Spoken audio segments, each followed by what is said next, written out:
vulnerable group of children become a priority. Why is CCSD so against the placement of cameras in the classroom?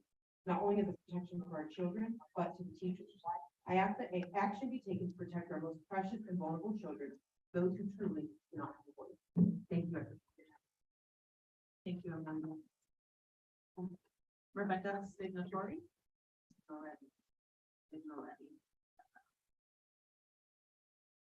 I'm Rebecca Signatori, and I've been a teacher for CCSD for 15 years. And thank you for taking the time to listen and speak with me and listen to what I have to say. We need 2 paraprofessionals in every kids program. If you can hear from the woman previous to me, abuse protect, her concerns for abuse. Everyone will suffer if there's not 2 adults in that 2 extra adults beside the teacher in that classroom. What will happen when one of the teachers or the assistant is on lunch and a diaper needs to be changed? We know that a lot of students that are in these programs have strong emotions that they're dealing with and become aggressive. What happens when there's only one adult in that room and someone needs to help a student who is having those strong emotions? And who's going to help the other students that are in the classroom? I suggest a slight fix for this would be to have half-day programs. Either if you can't do it for all the ages, at least 3-year-olds. 3-year-olds take naps, and we know that the district might be opening themselves to a liability issue here. When a child taking a nap, a parent can request we're not met. So also increasing the pay for SBTAs to retain them and recruit more would really help and lessen the burden that's going to be created for teachers and the paraprofessionals. I think that you'll have a lot of teachers leaving or paraprofessionals leaving because they don't want to teach in a program that's already difficult with 3 adults, and now there's 2 adults. So another help would be to have Fridays off for all kids programs. It is very confusing for teachers and parents when there's only one family day a month, and then if you have an early childhood program at that building and they have every Friday off, it's very confusing for everyone involved. Teachers could have their preps on that Friday and money would be saved in prep buyout for those kids program teachers. I know that you will do what's best for students, parents, and teachers to help students progress in school and graduate prepared to succeed and contribute in a diverse global society. Thank you for your time. Thank you very much.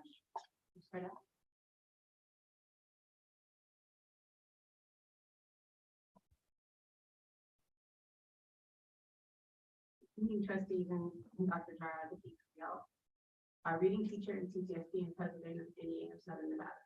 Every staff member in CCSD knows that it's part of our job to keep kids safe. And to be honest, that's become more and more challenging. I understand that our school police don't have the easiest job. I think it takes a very special kind of person to be a school police officer.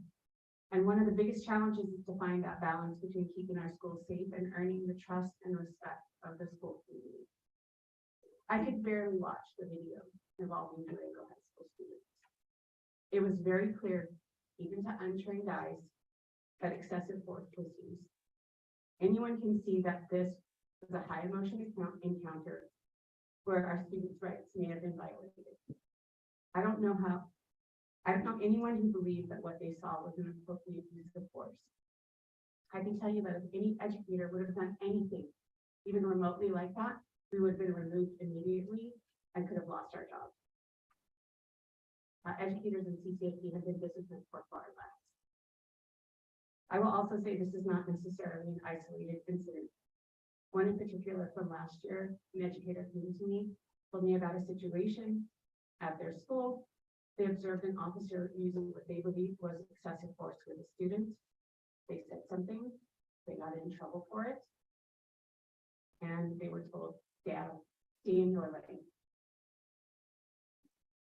This teacher left the district because of this incident. The well-being of these students is our lane. Your educators are not sticking it out in CCSD for any reason but because they care about these students. Why would we put ourselves through what we've gone through in the last few years just to watch our students hurt in encounters that could get out of control? I see the value of school police in our schools, but we must address situations like this with objectivity and empathy. They are still children. Our students will not improve their outcomes if they don't feel safe. It's all of our responsibility to make sure that they feel safe at school. Thank you. Thank you, Vicki. Next, we'll move on to the yellow cards. Carlana Colsa, Andrea Michelle Esquivel, and Yusenda Gonzalez. Good evening, Madam President, Dr. Jara, Board of Trustees, my name is Carlana Colsa for the record. Outside of my contracted time, I complete individual book studies to grow as a trauma-informed teacher for my students. And one of the current books I'm reading right now is called Closing the Attitude Gap: How to Fire Up Your Students to Strive for Success. And Phil made an observation as a teacher, a little longer than I have been as a teacher. I've been a teacher for about 14 years in the district. He's like a principal in New Jersey now. And he stated that as a teacher, the achievement gap consequently did not make sense to him. And it was because it seemed to place his students at a deficit before even the first lesson is taught to them when they come into his classroom for the first day of the year. And that struck a chord to me because the last board meeting I stood in front of you and told you that at my school, 22% of the 9th and 10th graders are only proficient in reading and writing, and 9% of 9th and 10th graders are proficient in math skills. And this brought a light into me realizing that I need to discuss things with my students more. And so in reflection, as I continue to read, he also starts his book with 5 questions, and I'm going to give you 4 of them and some responses I received from my students this week. What do my students see in my classroom? What do my students hear in my classroom? What do my students feel in my classroom? What do my students experience in my classroom? And here are the results. They see me as a caring adult. I put a lot of love into our classroom through sharing my artwork and photos and keepsakes near and dear to me. They hear a lot of love from me even when I'm being firm and pushing for them for work and their best efforts. They hear that I care enough for them when I call home to hold conversations with their parents. They feel safe, loved, cared for, and accepted within my 4 walls. They experience real-world connections to texts we read and write about. The last question asks, do I provide a learning environment that fosters the proper attitude for my students' success? My last speaking and listening assessment saw 47% of my students refusing to speak in class or were purposely absent. No, I'm not providing a learning environment that fosters success if this is happening within my 4 walls, especially if they don't feel comfortable enough in a classroom. They do say they generally feel safe and accepted, and they're still doing this. So students are not okay. Students don't feel safe. Students still don't feel wanted or accepted. When I asked if they had similar experiences, feelings, thoughts, etc. in their other classes, that's what they said. Okay, and it's mostly because I know my colleagues were tired, we're exhausted, we're burned out, we're just trying to make it to May 23rd. We teachers are not prepared for dealing with this. We need to do better by them. Thank you. Andrea Michelle Esquivel, followed by Yusenda Gonzalez, and then Mr. Dunsell.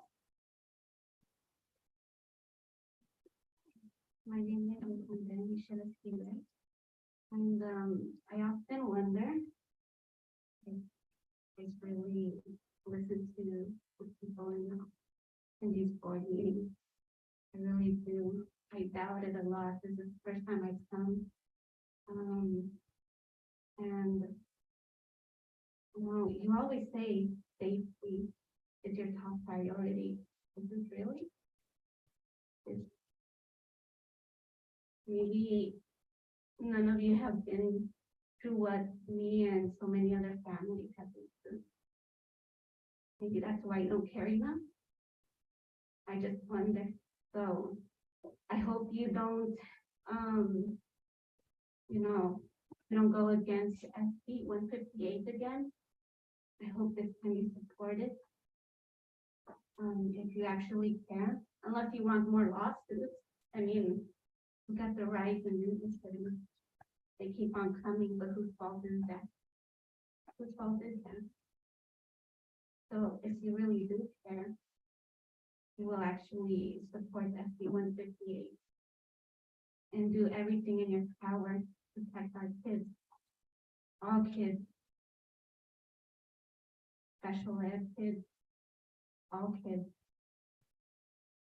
I'm sure all of you have heard of my son's story. Travis Hernandez, how his leg got broken on purpose by another student on a school bus when he was 4 years old, 7 years ago. And it's crazy how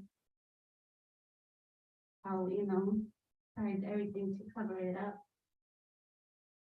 So, and everything that a family had to go through.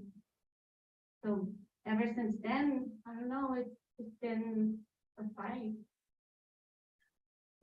Well, I'm hoping that this time you'll actually, you know, do something about it.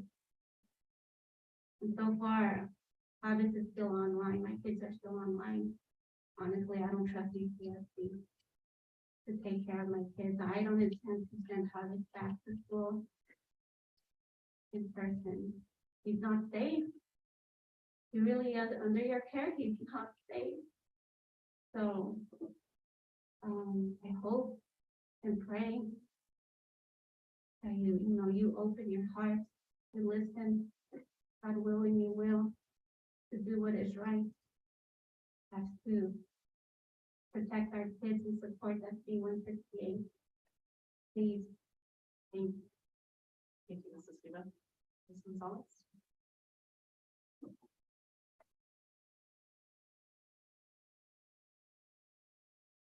Yes, Gonzalez for the record. So I applied for dads in schools, and there was wording that actually really concerned me in your mandated reporting. It said that reasonably or preferably when it comes to reporting.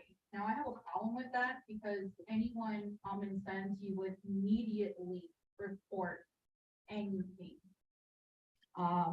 I find it very disheartening that it's a very tricky language because everybody interprets preferably reasonably to their own understanding. In reference to what my friend mentioned in regards to Senate Bill 158, which would provide cameras in the classroom, that would give a voice to the voiceless. Some of us have had children that were nonverbal. Mine was a nonverbal child who became verbal, but when an incident occurred, he couldn't tell us that his teacher was abusing him and kicking and kneeing him for 2 years. And I got trespassed for advocating for my child. And this was at Elizondo by Christina Stacy because she found my advocacy intimidating. Now, if you find a parent using their voice to advocate and protect their child and demand answers, that's a big problem. We won't allow that to happen. Thank God things have gone a little better. But in regards to the cameras, you know, it would tell the story of incidents. I mean, we need 100% transparency. We have many lawsuits. You pay out, but you claim you don't have the money, but you have the money to pay off your family millions of dollars, but you don't have the money for cameras in the classrooms, which would protect these children that do not have a voice. In regards to Senate Assembly Bill 185, I've had a problem with Schofield Middle School when I've gone to accompany a friend. They are not aware of AB 195. They don't have it posted anywhere. Many of your schools do not have this bill posted anywhere. I believe it should be posted right next to the anti-racism policy along with the anti-bullying policy. Parents have a right to know what their rights are, have their documents translated, because as Mr. Ignacio Ruiz knows, I had a huge concern when families don't have a draft that is in their language, not just Spanish, this is everybody. The accountability is insane because there is none when it comes to our special needs children. We are the ones that get the fingers pointed at. We are the ones that are the aggressors, when in reality, we are our kids' voice when they cannot speak. And in return, we are retaliated against on. So I would hope that when incidents like this happen, and you guys will actually further investigate these individuals and not just side with your staff members just because they are under your guys' pay grade. We need to protect our kids. There are incidents where we have teachers that absolutely love our kids. We have teachers that we love as well. This would protect these teachers as well when there's a false accusation made. Ms. Zamora, you have special needs children, so you absolutely should know and understand where we're coming from. I have a child that is autistic. We need to give them a voice, and you guys need to support this bill and help us, please. Thank you. Thank you, Ms. Collins. Mr. Doug Sell, followed by Russell Rush. Hi, my name is Doug Self, and I'm a CCSD. And I have the pleasure to teach the best subject of all of them, which is math. I'm here today to talk about homework. More specifically, lack of. With the grading reform, formative homework, which is classwork and homework, is only worth 10%. And summative is worth 5%, which is tests and quizzes and that kind of thing. Most of us grew up getting homework, math homework. And in a 45 to 50-minute period of class, it's difficult for a teacher to teach. And then to ensure that the students have proficiency in math. Most of us didn't really know we knew how to do math, so we're at home, kitchen table, whatever, completing problem. Especially since the passing of the grading reform, and it was like this before, I tutor a lot of kids in the valley. I have not seen one single tutoring student of mine have math homework. Not one. A lot of our kids, I taught algebra 2 at El Dorado. I actually teach right now at Spring Mountain Campus. But teaching algebra 2, you have kids, a lot of kids that don't know the multiplication. A lot. They don't know how to do long multiplication. They don't know how to do long division. They don't know how to add, subtract, multiply, divide positive and negative numbers. And we're asking the teachers basically to pass these. That's what it kind of boils down to. If you take a look at math proficiency rates, and I think someone had mentioned one of the schools or whatever, I think it's West Career Tech, which has about the best math proficiency rate in the district. I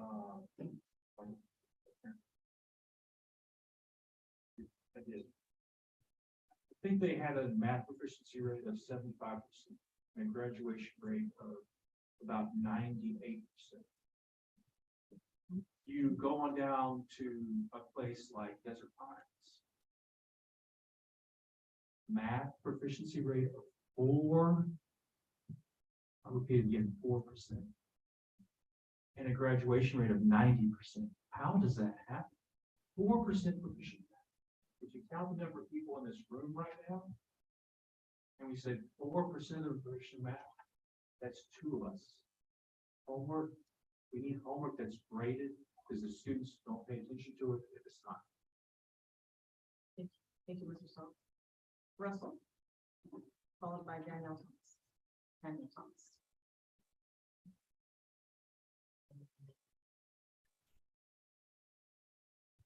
I'm sorry, the moment has passed for individuals who to submit a yellow card.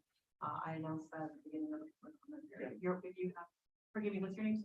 Russell Lawrence. Oh, Russell. Okay, Russell, I have your. Yeah, this is somebody else that was sitting behind. Oh, sorry. If they have written comment, we're happy to take it from them and put it in our record. There's asking. Yeah, thank you. My name is, first of all, good afternoon. My name is Russell Norwich, and I'm here on behalf of my best friend, Dan Thomas. Dan Thomas is the ex-baseball coach at Shadow Ridge High School. I've known Dan for over 50 years. He has a heart as big as a baseball diamond. His passion is baseball and helping young kids grow and mature. Dan's a husband, a father, grandfather, a very well-liked person. Dan and I worked for the same company. He's actually my boss for over 40 years. And not once has anybody ever said anything bad about him. It's always been he's a pleasure to be around, a pleasure to work with. He was a baseball coach at Shadow Ridge for 7 years. He volunteered his time and donated his paycheck back to the school, or split it amongst the other coaches. Because he didn't care about the money. It's all about the kids, helping them to learn baseball and mature the young adults. He used his own money to fix up the field. He made somebody to paint the dugouts, bought a new scoreboard for the school, fixed up the outfield, the infield, put slats on the fence. All this came out of his own pocket, just so when other teams came to the school, they'd be proud to be playing on the field as Shadow Ridge High School. He organized a school auction to raise money for the school, which I helped him do for several years before the pandemic hit. Raised all the money not only for the baseball program, but also donated some of the money to the other sports at the school. Bottom line is, Dan was dismissed from his head baseball coaching job for something he did not do. There have been numerous attempts to have a meeting with the school principal, Tracy Cannon, to no avail. After all Dan has done for the school in the baseball programs, I'm asking you for somebody to give him some respect, sit down and talk to him about the reason why he was dismissed. In my opinion, it was a bogus deal, it was wrongful termination. And Dan is, like I said, he's all for the kids of baseball. Baseball's his life, and it's killing him right now because nobody will talk to him. Everybody tells him we can't talk about it. He wants to know why. Okay. When this thing supposedly happened it was during the club ball. It wasn't even with the high school. So it wasn't a high school property or anything. So the question is why? I'm sure if this would happen to one of you guys be upset. I've been a manager for many, many years. And if I hire somebody, I bring them in, we give them an exit review. I let them know what's going on. That hasn't happened yet. So once again, he deserves respect from all of you, for all that he's done for the school and for the kids and everything else in the community. Thank you. Daniel Thomas.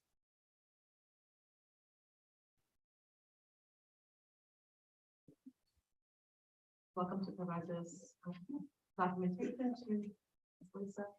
You'll share it with us. Thank you. First of all, thank you very much. I'm used to looking at people, but since I only have 3 minutes to talk about my entire career, I have to do this. So hello, my name is Daniel Thomas, and Shadow Ridge High School baseball coach and Collecto for non-high school related news. I'm here to officially ask for a meeting with the CCSD official. I've been a high school coach for 10 years, and I have 3 minutes to tell you what happened. How would you feel if you were me? Since this is the board of trustees, I would like Dr. Dara or Katie Williams, the school district B trustee, to meet with me since she oversees Shadow Ridge High School and anyone that will listen to the truth. I need someone I can trust, so that is why I'm looking at you as trustees. I could not get a meeting after 6 weeks of trying, so I need Judge Dara and the jury, or I need Jesus and the disciples, and I'm Daniel, and I'm in the lion's den. Okay. By the way, he survived, and so I'm hoping the truth comes out so I can too. So does this board of trustees know about Little League Baseball? Club ball is the same as just for kids that are 12 years older and under 18. It has nothing to do with high school baseball. I was fired because of a club ball video that no one has seen. Actually, the lady here wanted to talk to you knows the story 100%. I was fired the same day I was cleared for bullying allegations, which was also the club ball related issues.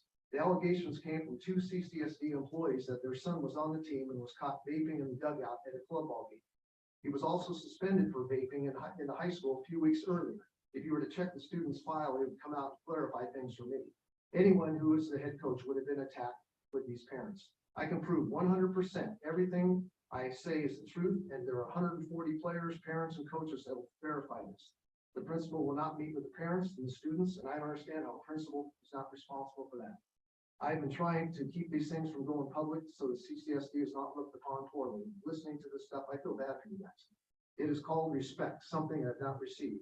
I now have been told I cannot go to watch the high school game, my own team. I can't go watch them now because I received a letter, actually the day I was here 2 weeks ago, and it was written by an attorney, but the principal signed it. I'm smart enough to know it's an attorney voting. They took sentences out of my 17-page letter telling the whole story, how I was trying to save all. Something Jesus would say in the Bible, but threatening in other people's opinion. I have a copy of an email I received for my termination for all of you. It's amazing. It's the one I just passed out. Why? Because the parents and the students are the principal's best friend. 3 CCSD employees, 2 of them are principals and one's a teacher at Shadowridge. So they're all friends. So please give me a chance to prove I should be reinstated. I will forget what they have done to me. I am out there 100% for the kids, and I teach them to never quit or never give up. So I think that's what I'm out there for. I have never, ever in my life, ever had something like this happen to me. And this is like the Groundhog Day. Every day I wake up, I feel sick. Every day I wake up, and people ask me, why aren't you out there? Why can't you work? So thank you for your time, and I love that. Thank you, Mr. Thomas.